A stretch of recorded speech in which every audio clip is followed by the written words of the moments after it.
साथियों नमस्कार, बहुत बहुत स्वागत है आप सबका हमारे चैनल पर। साथियों कौन होनहार करोड़पति का प्रसारण शुरू हो चुका है और जल्दी ही कौन बनेगा करोड़पति सीज़न 15 2023 शुरू होने वाला है। और जिन साथियों को IR कॉल आई है, इन पर्सनल इंटरव्यू हो चुका है, जिनका चयन हो चुका है फास्टेस्ट फिंगर फर्स्ट के लिए, उन सबको शुभकामनाएं हैं। और जो साथी उनकी तैयारी अभी कर रहे हैं उन सबको भी शुभकामनाएं हैं। साथियों अगर आपका नहीं भी हुआ है तो भी आप बिल्कुल निराश मत होइए, अच्छे से तैयारी करते रहिए। हमारे चैनल पर सभी जीके और सामान्य ज्ञान के प्रश्न दिए जा रहे हैं। जल्दी ही हम अपने चैनल को थोड़ा व्यापक करने की सोच रहे हैं। इसमें विस्तार से आपको करंट अफेयर अलग से देखने को मिलेंगे और जीके के अलग से मिलेंगे, स्टैटिक जीके अलग से मिलेगी। इसके अलावा अन्य विषयों का विश्लेषण भी देखने को मिलेगा बहुत ही जल्दी। तो आप बिल्कुल चैनल पर बने रहिए और बिल्कुल ये अभ्यास करते रहिए। और चैनल पर जो भी वीडियो अभी उपलब्ध हैं, चैनल पे जो भी वीडियो अभी उपलब्ध हैं, सभी जो भी उसमें प्रश्न बताए गए हैं सभी महत्वपूर्ण हैं सभी परीक्षाओं की दृष्टि से। तो उनकी अच्छे से तैयारी करते रहिए। मैं बार बार कह रहा हूँ कि आप यदि अच्छे से तैयारी करेंगे तो आपको कभी प्रश्न हल करने में अनिश्चितता की स्थिति नहीं उत्पन्न होगी, यदि बार बार आप रिविजन कर लेंगे तो। और चलिए फिर इसी तैयारी के क्रम में हम 15वीं कड़ी के प्रश्न उत्तर को शुरू करते हैं। पहला प्रश्न देखते हैं। साथियों पहला प्रश्न आज की कड़ी का पूछा गया है, किस राज्य के भिवंडी में भारत का कार्बन मुक्त गांव विकसित किया जा रहा है? साथियों प्रश्न आपने सुन लिया होगा, मैं उत्तर के विकल्प पढ़ता हूं। ये महाराष्ट्र, बी राजस्थान, सी गुजरात या फिर डी बिहार। तो साथियों महाराष्ट्र के भिवंडी में भारत का पहला कार्बन मुक्त गांव विकसित किया जा रहा है, इसकी जानकारी अभी दी गई है। और ये जो है ये भिवंडी तालुका में भारत के पहले कार्बन रहित गांव की विकास की घोषणा की गई है।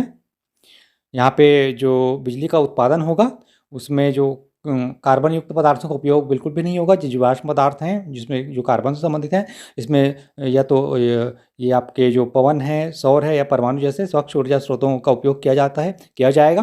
तो इसमें मतलब कार्बन डाइऑक्साइड का उत्सर्जन क्या है, बिल्कुल भी नहीं होता है। तो ये जो है ये महाराष्ट्र का भिवंडी गाँव है, जिसको जो भारत का पहला कार्बन मुक्त गाँव के रूप में विकसित किया जा रहा है। चलिए अगला प्रश्न देखते हैं। अगला प्रश्न पूछा गया है, विश्व बैंक के 14वें अध्यक्ष के रूप में पदभार किसने संभाला है? साथियों आपको विकल्प दिए हैं, ए अजय बंगा, बी दिया है शोभा मंडल, सी दिया है परमेश्वरन अय्यर। साथियों सी दिया है परमेश्वरन अय्यर या फिर डी डेनिस फ्रांसिस। तो साथियों विश्व बैंक के जो 14वें अध्यक्ष हैं वो भारतीय मूल के अजय बंगा बने हैं। वर्ल्ड बैंक के कार्यकारी निदेशकों ने 3 मई को अजय बंगा को वर्ल्ड बैंक के 14वें प्रेसिडेंट के तौर पर चुना था। अजय बंगा वर्ल्ड बैंक की अध्यक्षता करने वाले पहले भारतीय अमेरिकी हैं। तो ये याद रखिएगा, ये महत्वपूर्ण है। चलिए अगला प्रश्न देखते हैं। प्रश्न क्रमांक 3, स्पेनिश ग्रैंड प्रिक्स 2023 का खिताब किसने जीता है? आपको विकल्प दिए हैं, ए सर्जियो पर्ज, बी दिया है मैक्स वर्स्टापन, सी दिया है लेविस हैमिल्टन या फिर डी कार्लोस सैंच। तो साथियों स्पेनिश ग्रैंड प्रिक्स 2023 का खिताब रेड बुल के जो ड्राइवर हैं मैक्स वर्स्टापन उन्होंने जीता है। और max Verstappen Spanish grand prix में विजयी रहे हैं। उन्होंने पोल पोजीशन हासिल की और 7 बार के विश्व चैंपियन जो लुइस हैमिल्टन हैं वो मर्सिडीज के लिए दूसरा स्थान हासिल किए हैं। तो पहले स्थान पर मैक्स वर्स्टापन हैं। तो इसका सही उत्तर है मैक्स वर्स्टापन, जो कि विकल्प बी में दिया गया है। तो आप ये सही उत्तर सेलेक्ट कर लेंगे। चलिए आगे बढ़ते हैं। साथियों प्रश्न क्रमांक 4 है, 2023 विश्व प्रेस स्वतंत्रता सूचकांक में कौन सा देश शीर्ष पर है? आपको विकल्प दिए हैं, ए स्वीडन, बी दिया है इंग्लैंड, सी दिया है नॉर्वे या फिर डी अमेरिका। तो साथियों 2023 विश्व प्रेस स्वतंत्रता सूचकांक में नॉर्वे देश शीर्ष पर है। पत्रकारिता की स्वतंत्रता के लिए कार्य करने वाले अंतर्राष्ट्रीय गैर लाभकारी संगठन रिपोर्टर्स विदाउट बॉर्डर्स द्वारा 180 देशों में पत्रकारिता की स्थिति का विश्लेषण कर जारी की गई रिपोर्ट विश्व प्रेस स्वतंत्रता सूचकांक 2023 में नॉर्वे जो है वो लगातार 7वें वर्ष पहले स्थान पर है। आयरलैंड जो है वो दूसरे स्थान पर है। डेनमार्क तीसरे स्थान पर है। और साथियों जहाँ तक भारत की बात है, ये 161वें स्थान पर है। और भारत में प्रेस की आज़ादी जो है ये गंभीर स्थिति हो गई है, क्योंकि जो वर्ष 2022 में जो भारत का रैंक था वो 150वां था, अभी 2023 में 161वां हो गया है। 2023 में 161वां पर है भारत। थोड़ी गंभीर बात लग रही है साथियों, ये आप ध्यान में रखिएगा। ये रैंक अभी हमारे देश को थोड़ी सी इसमें सुधार लाने की आवश्यकता है, ये ध्यान में रखिएगा। ये महत्वपूर्ण बातें हैं कुछ इसकी विश्व प्रेस स्वतंत्रता सूचकांक की। और साथियों, इसी क्रम में मैं आपको बता देता हूं कि विश्व प्रेस स्वतंत्रता दिवस भी मनाया जाता है। ये 3 मई को मनाया जाता है प्रतिवर्ष, ये भी याद रखिएगा। विश्व प्रेस स्वतंत्रता दिवस जो है वो 3 मई को मनाया जाता है। और विश्व प्रेस स्वतंत्रता सूचकांक जो है उसमें भारत का स्थान 161वां है, और इसमें शीर्ष पर जो है वो लगातार 7वीं बार नॉर्वे है। आगे बढ़ते हैं साथियों, प्रश्न क्रमांक 5वां, दैनिक उपयोग में आने वाले समतल दर्पण के पिछले हिस्से में किसकी परत लगी होती है? आपको विकल्प दिए हैं। ए चांदी या एल्युमिनियम और लेड ऑक्साइड, बी दिया है कॉपर या जिंक और आयरन ऑक्साइड, सी दिया है निकल या टिन और कैल्शियम ऑक्साइड, या फिर डी दिया है कांसा या पीतल और मैग्नीशियम ऑक्साइड। तो साथियों, समतल दर्पण का उपयोग आप सभी करते हैं दैनिक जीवन में। हम सभी समतल दर्पण का उपयोग करते हैं। तैयार होने के लिए आप समतल दर्पण का ही उपयोग करते हैं, कंघी करने के लिए कहीं भी जाना है तो ये हमेशा दैनिक जीवन में नित्य उपयोग में होने वाली चीज़ है। तो इसी के बारे में प्रश्न है। तो प्रश्न तो आपने सुन लिया होगा, विकल्प भी मैंने बता दिया।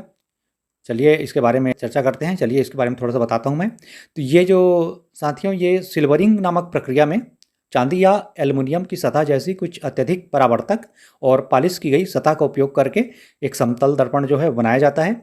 सिल्वरिंग के बाद दर्पण के पीछे लेड ऑक्साइड की एक पतली परत लगा दी जाती है। आपने देखा होगा कभी यदि कभी कभी आपके यहाँ यदि दर्पण टूट जाता है तो आपने पीछे देखा होगा, पीछे का भाग वो लाल हल्का सा दिखाई देता है, तो वो लेड ऑक्साइड की परत जो लगी होती है वो उस दिखाई देती है लाल कलर की। और लेकिन उससे पहले उसमें सिल्वरिंग की जाती है, जो चांदी या एल्युमिनियम की बहुत अत्यधिक परावर्तक या पॉलिश करके बनाया जाता है। पीछे परत चढ़ा दी जाती है और सामने से देखने पे पूरा परावर्तक सतह दिखाई देती है चमकीली, और पूरा चेहरा उस पर स्पष्ट दिखाई देता है। तो इस तरह से समतल दर्पण बनता है। तो इसका सही उत्तर है विकल्प क्रमांक ए, चांदी या एल्युमिनियम और लेड ऑक्साइड, जो विकल्प क्रमांक ए में दिया गया है। चलिए आगे बढ़ते हैं। प्रश्न क्रमांक 6वां देखते हैं। प्रश्न क्रमांक 6वां, किसी संख्या के दुगुने के आधे को 3 से गुना करने पर क्या प्राप्त होगा? साथियों, ये प्रश्न एक बार फिर से सुन लीजिए ध्यान से। किसी संख्या के दुगुने के आधे को 3 से गुना करने पर क्या प्राप्त होगा? आपको उत्तर के लिए विकल्प दिए हैं। ये संख्या का चौगुना, बी दिया है संख्या का तिहाई, सी दिया है संख्या का तिगुना, या फिर डी दिया है संख्या का 6 गुना। तो साथियों, ये तो जो गणित के छात्र हैं, वो जो गणित जिन्होंने पढ़ा है वो तो बिल्कुल आसानी से इसको हल कर लेंगे, और मेरे ख्याल में तो ये सभी हल कर सकते हैं। ये बिल्कुल सरल प्रश्न है। यदि किसी संख्या को हम दुगुना कर देते हैं तो संख्या जो है दुगुनी हो जाएगी, और उसका फिर आधा करेंगे तो बिना वही संख्या प्राप्त हो जाएगी। तो कुल मिला के इस कहने का मतलब है कि उस संख्या का तिगुना करना है। तो संख्या के दुगुने के आधे को 3 से गुना करने पर संख्या का तिगुना ही प्राप्त होगा। तो इसका सही उत्तर हो जाएगा विकल्प क्रमांक सी, संख्या का तिगुना। चलिए अगला प्रश्न देखते हैं। प्रश्न क्रमांक 7वां पूछा गया है, वेस्टमिंस्टर एबे में किंग चार्ल्स और क्वीन कैमिला के राज्याभिषेक में भारत का प्रतिनिधित्व किसने किया? साथियों, प्रश्न एक बार फिर से सुन लीजिए। वेस्टमिंस्टर एबे में किंग चार्ल्स और क्वीन कैमिला के राज्याभिषेक में भारत का प्रतिनिधित्व किसने किया? आपको विकल्प दिए हैं। ए श्री जगदीश धनखड़, बी दिया है श्री वेंकैया नायडू, सी दिया है श्री रामनाथ कोविंद, या फिर डी दिया है श्री नरेंद्र मोदी। तो साथियों, अभी इनका अभिषेक हुआ है नए राजा का ब्रिटेन में, किंग चार्ल्स तृतीय और उनकी पत्नी क्वीन कैमिला का 6 मई 2023 को लंदन के वेस्टमिंस्टर एबे में। इस समारोह में भारत का प्रतिनिधित्व वर्तमान उपराष्ट्रपति जगदीप धनखड़ और उनकी पत्नी डॉक्टर सुदेश धनखड़ ने किया था। इस समारोह में वे उपस्थित हुए थे, और उपराष्ट्रपति जगदीप धनखड़ लंदन के मार्लबोरो हाउस में किंग चार्ल्स तृतीय द्वारा आयोजित एक विशेष कार्यक्रम में राष्ट्रमंडल देशों के नेताओं के साथ शामिल हुए। साथियों, इसका सही उत्तर है विकल्प क्रमांक ए, श्री जगदीप धनखड़। तो सही उत्तर आप सेलेक्ट कर लेंगे। साथियों, वीडियो यदि आपको पसंद आए तो प्लीज़ लाइक और शेयर जरूर करें। चलिए आगे बढ़ते हैं। प्रश्न क्रमांक 8वां। भारतीय हिंदी पंचांग के अनुसार भारत में मानसून का प्रवेश प्रायः किस महीने में होता है? साथियों, प्रश्न आपने सुन लिया होगा, फिर भी एक बार दोहरा देता हूँ। प्रश्न क्रमांक 8वां है ये। भारतीय हिंदी पंचांग के अनुसार भारत में मानसून का प्रवेश प्रायः किस महीने में होता है? साथियों, आपको विकल्प दिए हैं। ए दिया है चैत्र, बी दिया है ज्येष्ठ, सी दिया है आषाढ़, या फिर डी दिया है सावन या श्रावण जिसको कहते हैं। तो साथियों, आप सब जान रहे हैं कि आषाढ़ का जो महीना है हिंदी कैलेंडर, हिंदी पंचांग के अनुसार ये जून में आता है और जून में ही 15 तारीख को लगभग 15 जून को लगभग मानसून का प्रवेश हो जाता है भारत में आमतौर पर। वैसे तो प्रायः 1 जून को ही केरल के तट पर पहुंच जाता है मानसून, केरल में प्रवेश कर जाता है। तो ये पड़ता है आषाढ़ महीना, जून के महीने में ही आषाढ़ महीना भी पड़ता है हिंदी पंचांग के अनुसार।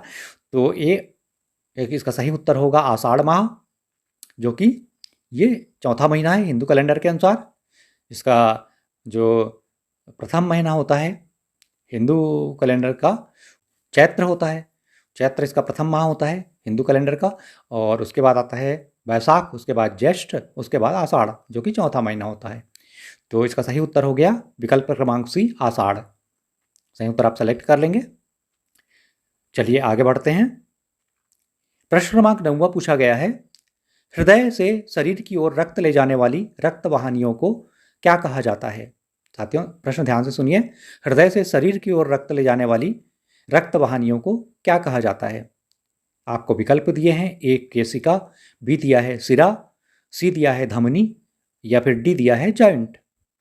तो साथियों, शरीर में जो 2 नाड़ियाँ जो होती हैं प्रमुख, रक्त से संबंधित 2 प्रमुख नाड़ियाँ रक्त के संचरण के लिए जिनका उपयोग होता है, तो एक का काम होता है हृदय से शरीर की ओर रक्त ले जाना जो शुद्ध रक्त होता है, और एक का कार्य होता है शरीर से उपयोग कर लिए गए शेष रक्त को वापस हृदय की ओर ले जाना, जिसको अशुद्ध रक्त बोला जाता है।